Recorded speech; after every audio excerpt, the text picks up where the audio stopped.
Bonjour et bienvenue dans cette nouvelle émission du Club Éco. Je suis ravi de vous accueillir et je suis également ravi d'accueillir Hervé Floch. Bonjour. Bonjour. Vous êtes le délégué général du pôle de compétitivité Route des Lasers. Ma première question est on ne peut plus simple. Quand on parle de Route des Lasers, de qui parle-t-on? Quel est le rôle du pôle et quelles sont ses missions? Alors, pôle de compétitivité, nous sommes, d'abord je vais décrire peut-être notre rôle, nous sommes un facilitateur. Hein. Nous sommes là pour faciliter des rencontres d'acteurs de la recherche Oui. jusqu'à l'industrie, donc dans des entreprises, via la formation, via le transfert de technologies, via le financement de l'innovation publique, privée. Privé. Donc nous sommes là pour faire vivre un écosystème qui est fort quand même de 131 adhérents à fin 2014, plus de 600 chercheurs d'excellence, vu que je rappelle que l'université de Bordeaux, pour ne citer lesquelles, a été parmi les 3 premières universités à avoir le label IDEX du programme Investissement d'avenir. Nous avons des grandes écoles d'ingénieurs, l'école d'ingénieurs suboptique qu'on appelle maintenant Institut d'optique Graduate School, qui a ouvert un nouvel établissement dans l'Institut d'optique d'Aquitaine, qui a été ouvert en 2013. Nous avons un bouquet d'entreprises de très haut niveau. D'accord. Et puis, donc, nous sommes là pour aider à l'émergence de nouvelles idées qu'on transforme en projets, qui sont ainsi à la base de l'innovation dans nos entreprises. Cette innovation permet d'amener de la compétitivité, de permettre à des entreprises d'exister au plan international, de se démarquer de la concurrence. C'est primordial pour elles, pour exister demain. Donc nous sommes là aussi pour faciliter l'accès au financement de l'innovation, parce que avoir une idée, la transformer en une innovation, c'est bien. Donc quand on dit innovation, nous, c'est principalement technologique, Oui, bien des sûr. nouveaux produits. Mais quand on n'a pas de financement pour concrétiser ça, ça fait pchit, si j'ose dire. Donc financement public, grâce au soutien de la puissance publique, et en particulier, au plan local de la région Aquitaine.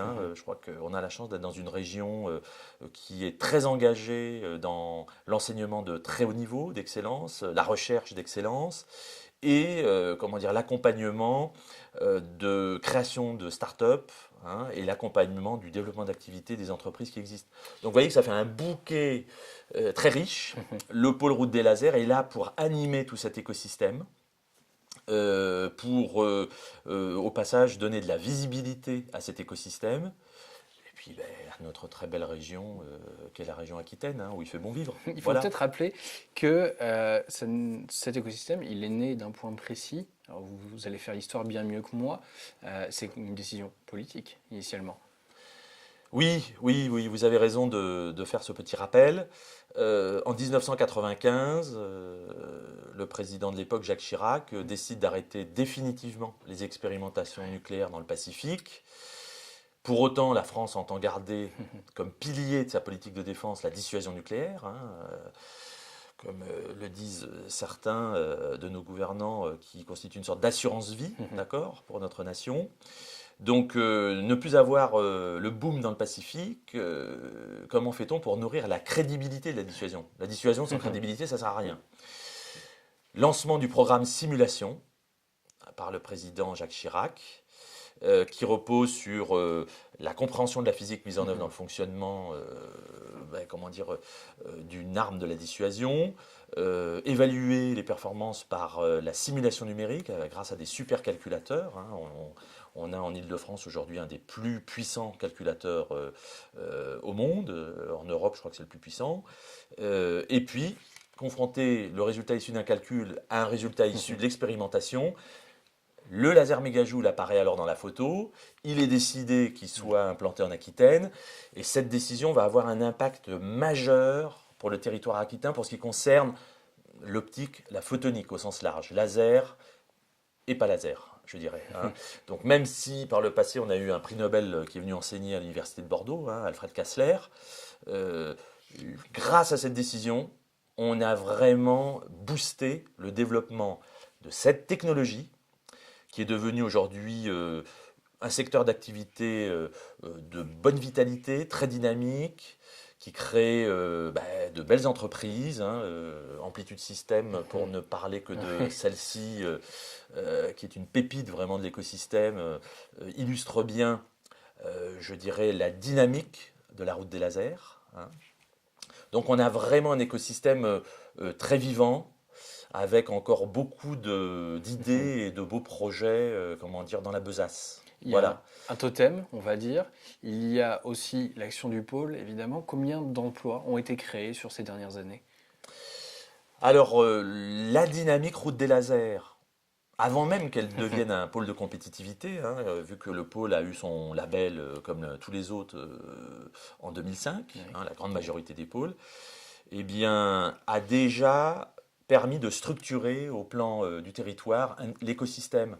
La recherche, j'en ai parlé, un pool d'entreprise, j'en ai parlé aussi, mais au milieu, on a des outils, Alphanov, le seul centre de ressources technologiques en France pour la photonique, qui aujourd'hui compte une cinquantaine d'ingénieurs de très haut niveau, de PhD. Donc c'est un ascenseur pour la maturation technologique de l'innovation. Si on n'a pas ça, on a plus de déchets. On a un centre de formation qui est unique également, PILA, pour la formation en entreprise principalement, mais qui concourt aussi à l'émergence de nouvelles formations pour préparer les nouveaux métiers. Nous avons une société pour l'implantation en Aquitaine, la SEM Route des Lasers, qui a une mission d'accueil finalement, fixer les startups sur le territoire, et puis une convention d'affaires qui se tient tous les 2 ans à Bordeaux, qui est née en 2008, qui s'appelle Invest in Photonics. On a organisé la 4e édition en 2014. On a eu plus 30% par rapport à la précédente édition en termes de participation. Donc, vous voyez, cette boîte à outils permet d'avoir une offre assez complète et puissante sur la photonique. Donc, je suis convaincu que nous allons continuer à monter en puissance. Donc, je l'ai dit, 1500 emplois directs déjà et hautement qualifiés créés. Pour l'industrie, on a un facteur 4, ça veut dire qu'on a créé 6000 emplois indirects. Donc en 13 ans, grosso modo, la dynamique route des lasers, qui est un pôle de compétitivité aujourd'hui, a permis de créer 7500 emplois. La force photonique, laser et non laser en Aquitaine aujourd'hui, c'est quelques 10 000 emplois. C'est entre 1/5 et 1/4 de la force photonique au plan national. D'accord. Voilà. Bon. Donc c'est quand même pas anodin, même si on peut toujours faire mieux. Allez, on va parler des temps forts qui nous attendent. Dans un contexte très particulier, 2015, c'est l'année internationale de la lumière. Ça ne vous laisse évidemment pas insensible. Ah non. À quoi faut-il s'attendre dans les mois qui viennent? Alors, nous allons en concertation étroite avec le comité national optique photonique, qui a nommé un monsieur année internationale de la lumière. Nous allons faire des propositions d'événements pour qu'il puisse recevoir le label année internationale de la lumière. Il y aura probablement une journée porte ouverte au sein de l'Institut d'optique d'Aquitaine, qui reste encore à caler dans le temps. À l'occasion du 3e forum des adhérents du pôle de compétitivité, qui se tiendra, j'en profite, j'en fais un peu de pub, le 9 et le 10 novembre prochain, toujours dans l'Institut d'optique d'Aquitaine. Nous allons aussi en profiter pour faire un petit clin d'œil au travers de quelques manifestations. Et puis on en profitera aussi pour... je dirais déjà fêter le 10e anniversaire du pôle Route des Lasers. Le temps passe vite, je trouve. Un mot sur ITOP peut-être, en juillet, si ma mémoire est bonne? Oui, je vois que vous avez une très bonne information et mémoire. Donc ITOP sera une conférence internationale qui se tiendra une fois encore dans le vaisseau amiral de la photonique aquitaine, qui est l'Institut d'optique, et qui sera dédié à la formation.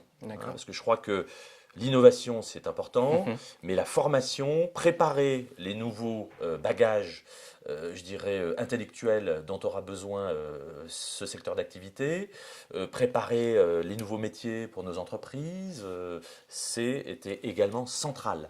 Donc, d'ailleurs, j'en profite pour faire un peu de pub. Nous avons, grâce à PILA, qui sera un des acteurs principaux de cette conférence internationale pour l'organisation, nous avons là une offre de formation assez unique en France. Donc ceux qui seraient intéressés peuvent sans hésiter D'accord. se rapprocher du pôle. Formation, innovation internationale, les 3 piliers donc. Une dernière question, elle porte sur la réforme territoriale. Où est-ce que vous en êtes? Est-ce que ça va changer quelque chose pour vous? Est-ce qu'il y a des rapprochements qui vont avoir lieu avec des acteurs en Limousin, Poitou-Charentes? Oui, oui, au 1er janvier 2016, nous serons dans une grande région, très grande région même, vu que l'Aquitaine va fusionner avec le Limousin et Poitou-Charentes. Et dans l'actuel Limousin en particulier, il y a un gisement de compétences avec un super grand laboratoire qui s'appelle le XLIM, qui a des compétences surtout sur les matériaux pour la photonique. Il y a aussi de belles entreprises. Donc oui, bien sûr, nous avons bien évidemment déjà établi quelques contacts. Nous allons engager un cycle de réunions de travail avec nos collègues du pôle de compétitivité Elopsis, qui a un volet photonique dans son offre, pour jouer la carte des synergies, jouer la carte de la complémentarité, à l'heure où le pays a besoin quelque part d'optimiser l'utilisation de l'argent public. Je pense que c'est le sens de l'histoire. C'est le sens de l'histoire, voilà. Donc nous prendrons notre part, je dirais, dans ce travail qui est inévitable. Merci beaucoup, Hervé Floch. On suivra de près, évidemment, les événements de Route des Lasers. Et puis, on a bien coché sur l'agenda, effectivement, les dates qui nous attendent. Vous êtes les bienvenus. Merci beaucoup. Merci à vous d'avoir suivi cette émission. Bien sûr, rendez-vous très vite à nouveau pour le Club Éco. Je vous souhaite une excellente journée. À bientôt. Au revoir.